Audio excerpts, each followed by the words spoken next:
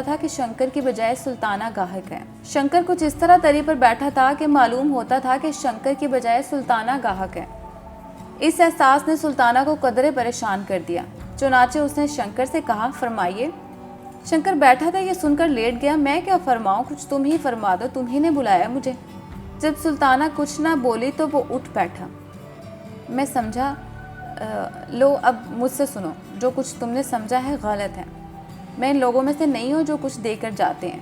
ڈاکٹروں کی طرح میری بھی فیس ہے، مجھے جب بلایا جائے تو فیس دینا ہی پڑتی ہے۔ سلطانہ یہ سن کر چکرا گئی مگر اس کے باوجود اسے بے اختیار ہنسی آ گئی۔ آپ کام کیا کرتے ہیں؟ شنکر نے جواب دیا، یہی جو تم لوگ کرتے ہو۔ کیا؟ تم کیا کرتی ہو؟ میں کچھ بھی نہیں، میں بھی کچھ نہیں کرتا۔ سلطانہ نے بھنا کر کہا، یہ تو کوئی بات نہ ہوئی، آپ کچھ نہ کچھ تو ضرور کرتے ہوں گے۔ شنکر نے بڑے اطمینان سے جواب دیا، تم بھی کچھ نہ کچھ تو ضرور کرتی ہوگی۔ میں جھک مارتی ہوں۔ میں بھی جھک مارتا ہوں۔ تو آؤ دونوں جھک ماریں۔ حاضر ہوں مگر جھک مارنے کے دام میں کبھی نہیں دیا کرتا۔ حاضر ہوں مگر جھک مارنے کے دام میں کبھی نہیں دیا کرتا۔ ہوش کی دوا کرو، یہ لنگر خانہ نہیں ہے اور میں بھی والنٹیئر نہیں۔ سلطانہ اب رک گئی۔ اس نے پوچھا، یہ والنٹیئر کون ہوتے ہیں؟ شنکر نے جواب دیا، الو کے پٹھے۔ میں بھی الو کی پٹھی نہیں ہوں، مگر وہ آدمی خدا بخش جو تمہارے ساتھ رہتا ہے ضرور الو کا پٹھا ہے۔ کیوں؟ اس لیے کہ وہ کئی دنوں سے ایک ایسے خدا رسیدہ فقیر کے پاس اپنی قسمت کھلوانے کی خاطر جا رہا ہے جس کی اپنی قسمت زنگ لگے تالے کی طرح بند ہے۔ یہ کہہ کر شنکر ہنسا۔ اس پر سلطانہ نے کہا، تم ہندو ہو اس لیے ہمارے ان بزرگوں کا مذاق اڑاتے ہو۔ شنکر مسکرایا، ایسے جگہوں پر ہندو مسلم سوال پیدا نہیں ہوا کرتے، بڑے بڑے پنڈت اور مولوی بھی یہاں آئے تو شریف آدمی بن جائیں، جانے کیا اوٹ پٹانگ باتیں کرتے ہو، بولو رہو گے یا نہیں؟ اسی شرط پر جو پہلے بتا چکا ہوں۔ سلطانہ اٹھ کھڑی ہوئی، تو جاؤ رستہ پکڑو۔ شنکر آرام سے اٹھا، پتلون کی جیبوں میں اپنے دونوں ہاتھ ٹھونسے اور جاتے ہوئے کہا، میں کبھی کبھی اس بازار سے گزرا کرتا ہوں، جب بھی تمہیں میری ضرورت ہو بلا لینا، بہت کام کا آدمی ہوں۔ شنکر چلا گیا۔ اور سلطانہ کالے لباس کو بھول کر دیر تک اس کے متعلق سوچتی رہی۔ اس آدمی کی باتوں نے اس کے دکھ کو بہت ہلکا کر دیا تھا۔ اگر وہ امبالے میں آیا ہوتا جہاں وہ خوشحال تھی تو اس نے کسی اور ہی رنگ میں اس آدمی کو دیکھا ہوتا اور بہت ممکن ہے کہ اسے دھکے دے کر باہر نکال دیا ہوتا، مگر یہاں چونکہ وہ بہت اداس رہتی تھی اس لیے شنکر کی باتیں اسے پسند آئیں۔ شام کو جب خدا بخش آیا تو سلطانہ نے اس سے پوچھا، تم آج سارا دن کدھر غائب رہے ہو؟ خدا بخش تھک ہار کر چور ہوتا ہوا کہنے لگا، پرانے قلعے کے پاس سے آ رہا ہوں، وہاں ایک بزرگ کچھ دنوں سے ٹھہرے ہوئے ہیں، انہی کے پاس ہر روز جاتا ہوں کہ ہمارے دن پھر جائیں۔ کچھ انہوں نے تم سے کہا؟ نہیں، ابھی نہیں، وہ مہربان نہیں ہوئے، پر سلطانہ میں جو ان کی خدمت کر رہا ہوں وہ عکارت کبھی نہیں جائے گی، اللہ کا فضل شامل حال رہا تو ضرور بارے نیارے ہو جائیں گے۔ سلطانہ کے دماغ میں محرم منانے کا خیال سمایا ہوا تھا۔ خدا بخش سے رونی آواز میں کہنے لگی، تم سارا دن باہر غائب رہتے ہو، میں یہاں پنجرے میں قید رہتی ہوں، کہیں جا سکتی ہوں نہ آ سکتی ہوں، محرم سر پر آ گیا ہے۔ کچھ تم نے اس کی بھی فکر کی ہے کہ مجھے کالے کپڑے چاہیے؟ گھر میں پھوٹی کوڑی تک نہیں، کنگنیاں تھیں سو وہ ایک ایک کر کے بک گئیں، اب تم ہی بتاؤ کیا ہوگا؟ یوں فقیروں کے پیچھے کب تک مارے پھرا کرو گے؟ مجھے تو ایسا دکھائی دیتا ہے یہاں دہلی میں خدا نے ہم سے منہ موڑ لیا ہے، میری سنو تو اپنا کام شروع کر دو، کچھ تو سہارا ہو ہی جائے گا۔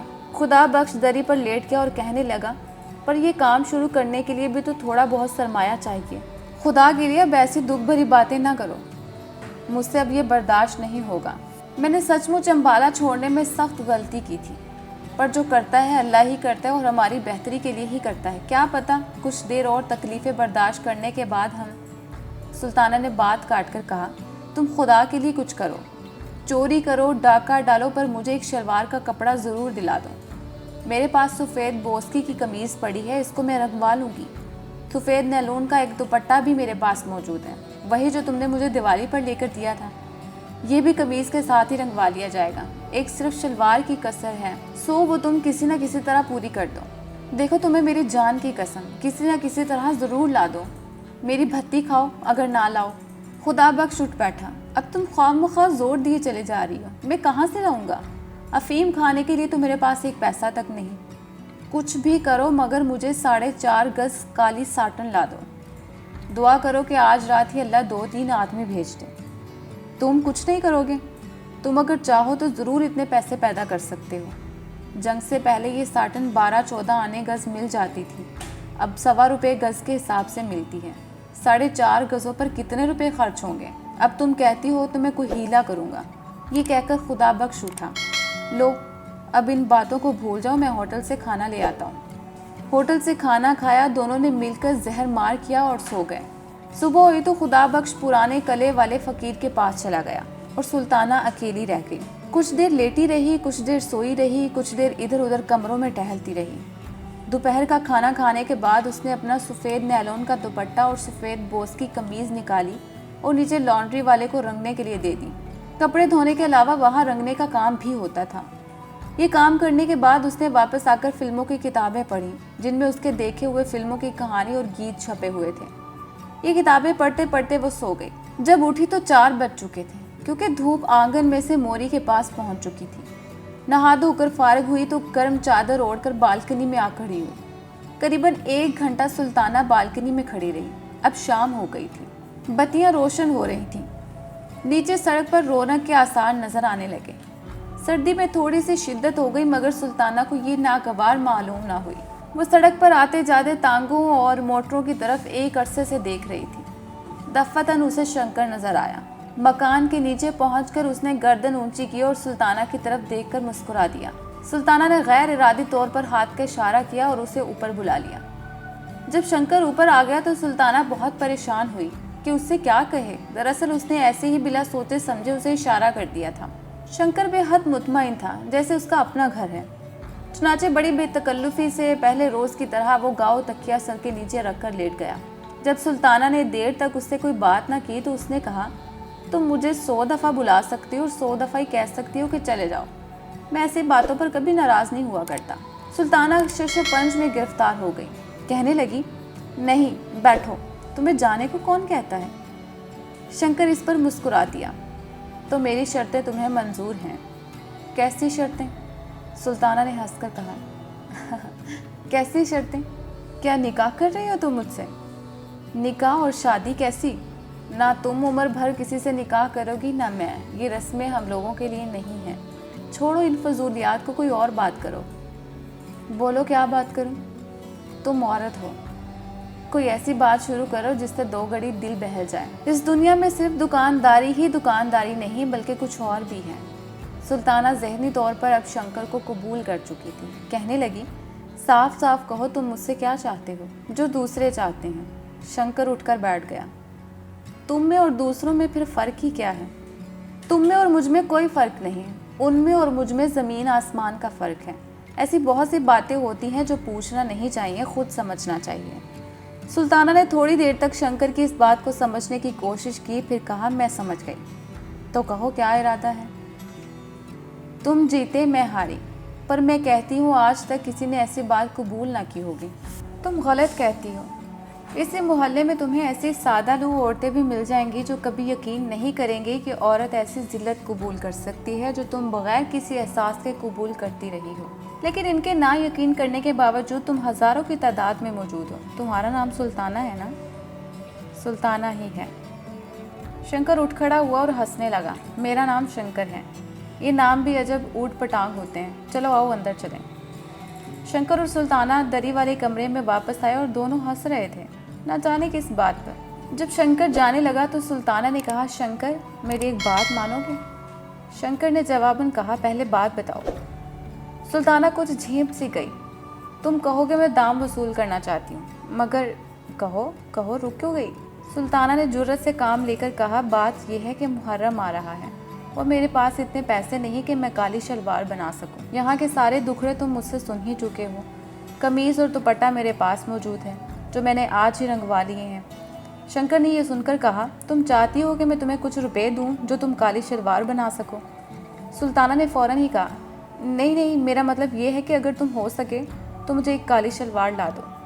شنکر مسکرایا، میری جیب میں تو اتفاق سے ہی کبھی کچھ ہوتا ہے، بہرحال میں کوشش کروں گا محرم کی پہلی تاریخ کو تمہیں یہ شلوار مل جائے گی۔ لو بس اب خوش ہو گئی نا؟ پھر سلطانہ کے بوندوں کی طرف دیکھ کر اس نے پوچھا کہ کیا یہ بوندیں تم مجھے دے سکتی ہو؟ سلطانہ نے ہنس کر کہا، تم ان کا کیا کرو گے؟ چاندی کے معمولی سے بوندے ہیں، زیادہ سے زیادہ 5 روپے کے ہوں گے۔ اس پر شنکر نے کہا، میں نے تم سے بوندے مانگے ہیں، ان کی قیمت نہیں پوچھی، بولو دیتی ہو؟ لے لو۔ یہ کہہ کر سلطانہ نے بوندے اتار کر شنکر کو دے دیا۔ پھر اسے افسوس ہوا مگر شنکر جا چکا تھا۔ سلطانہ کو قطعاً یقین نہیں تھا کہ شنکر اپنا وعدہ پورا کرے گا، مگر 8 روز کے بعد محرم کی پہلی تاریخ کو صبح 9 بجے دروازے پر دستک ہوئی۔ سلطانہ نے دروازہ کھولا تو شنکر کھڑا تھا۔ اخبار میں لپٹی ہوئی چیز اس نے سلطانہ کو دی اور کہا، ساٹن کی کالی شلوار ہے، دیکھ لینا شاید لمبی ہو، اب میں چلتا ہوں۔ شنکر شلوار دے کر چلا گیا اور کوئی بات اس نے سلطانہ سے نہ کی۔ اس کی پتلون میں شکنیں پڑی ہوئی تھیں، بال بکھرے ہوئے تھے، ایسا معلوم ہوتا تھا کہ ابھی سو کر اٹھا اور سیدھا ادھر ہی چلا آیا۔ سلطانہ نے کاغذ کھولا، ساٹن کی کالی شلوار تھی، ویسی ہی جیسی وہ مختار کے پاس دیکھ کر آئی تھی۔ سلطانہ بہت خوش ہوئی۔ بوندوں اور اس سودے کا جو افسوس اسے ہوا تھا، اس شلوار نے اس شنکر کی وعدہ افائی نے دور کر دیا۔ دوپہر کو وہ نیچے لانڈری پارے سے اپنی رنگی ہوئی قمیض اور دوپٹہ لے آئی۔ تینوں کالے کپڑے جب اس نے پہن لیے تو دروازے پر دستک ہوئی۔ سلطانہ نے دروازہ کھولا تو مختار اندر داخل ہوئی۔ اس نے سلطانہ کے تینوں کپڑوں کی طرف دیکھا اور کہا، قمیض اور دوپٹہ تو رنگا ہوا معلوم ہوتا ہے، پر یہ شلوار نہیں ہے، کب بنوائی؟ سلطانہ نے جواب دیا، آج ہی درزی لایا ہے۔ یہ کہتے ہوئے اس کی نظریں مختار کے کانوں پر پڑیں۔ یہ بوندے تم نے کہاں سے لیے؟ مختار نے جواب دیا، آج ہی منگوائے ہیں۔ اس کے بعد دونوں کو تھوڑی دیر خاموش رہنا پڑا۔